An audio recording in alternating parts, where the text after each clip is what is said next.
वो लोग लहू जिनका वतन के काम आता है।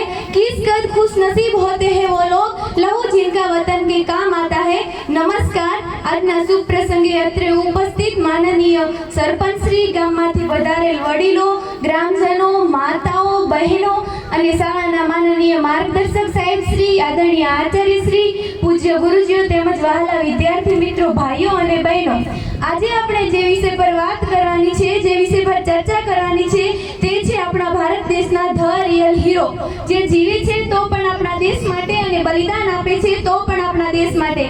તમે સમજી જ ગયા હશો કે હું કોના વિશે વાત કરી રહી છું. હું વાત કરી રહી છું આપણા ભારત દેશના મહાન વીર જવાન સૈનિકો વિશે કે જે જીવે છે તો પણ આપણા ભારત દેશ માટે અને બલિદાન આપે છે તો પણ આપણા દેશ માટે.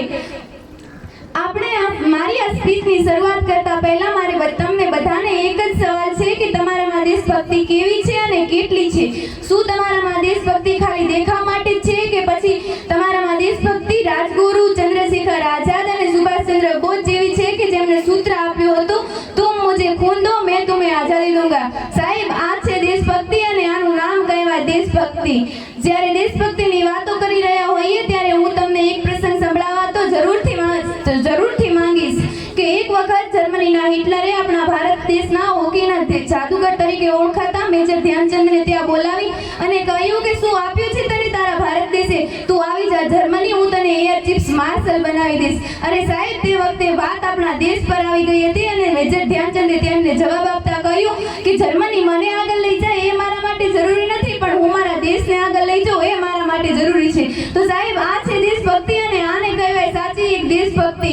અને જ્યારે વાત કરીએ એક સૈનિક અને તેની વ્યથાની, તો એક સૈનિકની વ્યથા કેવી હોય છે અને એક સૈનિકની વ્યથા આપણે ક્યારે સમજી શકીએ?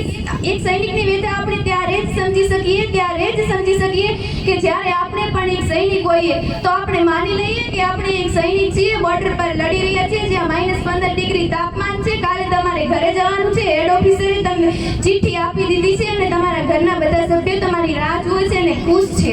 અને એવામાં આગળથી પાકિસ્તાન વાળાઓએ હુમલો કરી દીધો. અરે સાહેબ, થોડી વાર પછી તમારા ઘરે સમાચાર પહોંચ્યા કે તમે લડતા લડતા શહીદ થઈ ગયા છો. અને ત્યારે એક પિતા કે જેનું એકનું એક સંતાન હતું અને તમારી માતા તો આ સહન જ નથી કરી શકતી, અને તમારી બેન કે જેનો એકનો એક ભાઈ હતો તેની તો રાખડી જ તૂટી જશે, તમારી પત્ની પાગલ બની જશે અને તમારા ઘર આંગણામાં રમતું એક નાનું બાળક, તેનું શું થશે? તેના ભવિષ્યનું શું થશે? અને જે રોજ કહેતું હતું પપ્પા પપ્પા, એ પણ આજે ચીલાતું કહેતું હશે પપ્પા પપ્પા પપ્પા પપ્પા. અરે સાહેબ, આ તો ખાલી આપણે એક અનુમાન જ લગાવ્યું, પણ તમે વિચાર કરી લો કે આપણા ભારત દેશના પુલવામા હમલામાં આપણા ભારત દેશના 42 વીર જવાનો શહીદ થયા હતા. તો તેમની શું વ્યથા હશે અને તેમના પરિવારની શું વ્યથા હશે? અને જ્યારે વાત કરીએ એક તાકાતવીર અને બહાદુર વીર જવાનની, તો આપણે એક હાલનું જ ઉદાહરણ લઈ શકીએ છીએ. આપણા ભારત દેશના વીર જવાન સપૂત વિંગ કમાન્ડર અભિનંદન, જે પાકિસ્તાનમાં જઈને 48 કલાકમાં ભારતમાં પાછા ફર્યા હતા અને તેમને પોતાના 21 પ્લેનથી પાકિસ્તાનના આધુનિક પ્લેન Air-60 ને તહસ કરી નાખ્યું હતું. સાહેબ, આ છે એક સાચી દેશભક્તિ અને આને જ કહેવાય સાચી એક દેશભક્તિ. કોઈ પૂછે તમને કે શું નામ છે તમારું, તો આ ઓળખાણ આપી દેજો, માથે ખંજર અને છાતી પર હિન્દુસ્તાન લખી દેજો. કોઈ પૂછે તમને કે ક્યાં રહો છો તમે, તો સુભાષચંદ્ર બોઝ અને સરદાર પટેલની ભૂમિ જણાવી દેજો. બાકી બચી જે જિંદગી એ ભારત માતાને નામ કરી દેજો અને રખ-રખમાં જય હિન્દ લખી દેજો.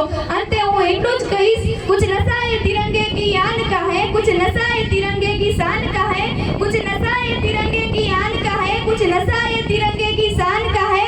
हम लहराएंगे हर जगह तिरंगा, कुछ नशा ये हिंदुस्तान की शान का है.